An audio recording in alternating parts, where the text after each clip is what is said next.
है जो तय करेगा कि बिहार का भविष्य आखिर किस तरफ जाएगा।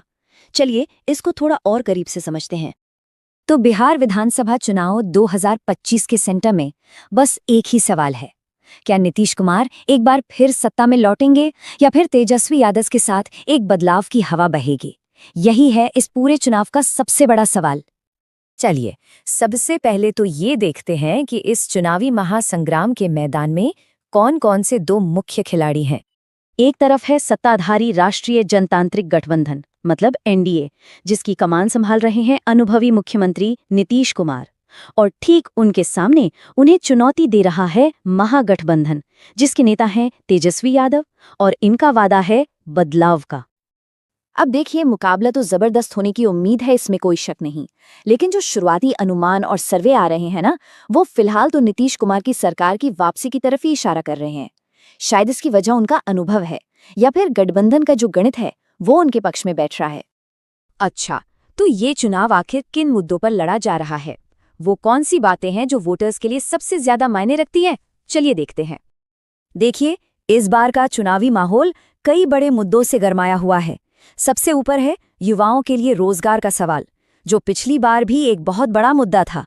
फिर बात आती है राज्य में कानून व्यवस्था की। और हाँ, एक और अहम बात है महिला वोटर्स, जिनकी भूमिका लगातार बढ़ रही है। ये सारे फैक्टर्स मिलकर चुनावी नतीजों पर बहुत गहरा असर डाल सकते हैं। अब जरा नेताओं के दावों और भविष्यवाणियों पर भी नजर डालते हैं, क्योंकि ये जो बयानों का दौर चल रहा है ना, यही तो चुनावी कहानी को और भी दिलचस्प बना रहा है। प्रधानमंत्री नरेंद्र मोदी ने बहुत भरोसे के साथ कहा है कि एनडीए गठबंधन एक बड़ी जीत हासिल करेगा। जाहिर है इस बयान से सत्ताधारी खेमे का जोश काफी बढ़ा होगा। और इस भरोसे को एक कदम और आगे ले जाते हुए गृह मंत्री अमित शाह ने तो सीटों का आंकड़ा भी दे दिया है।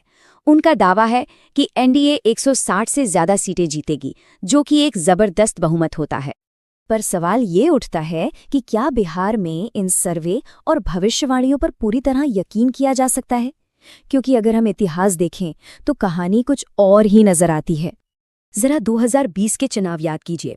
उस वक्त लगभग सारे के सारे एग्जिट पोल गलत साबित हुए थे।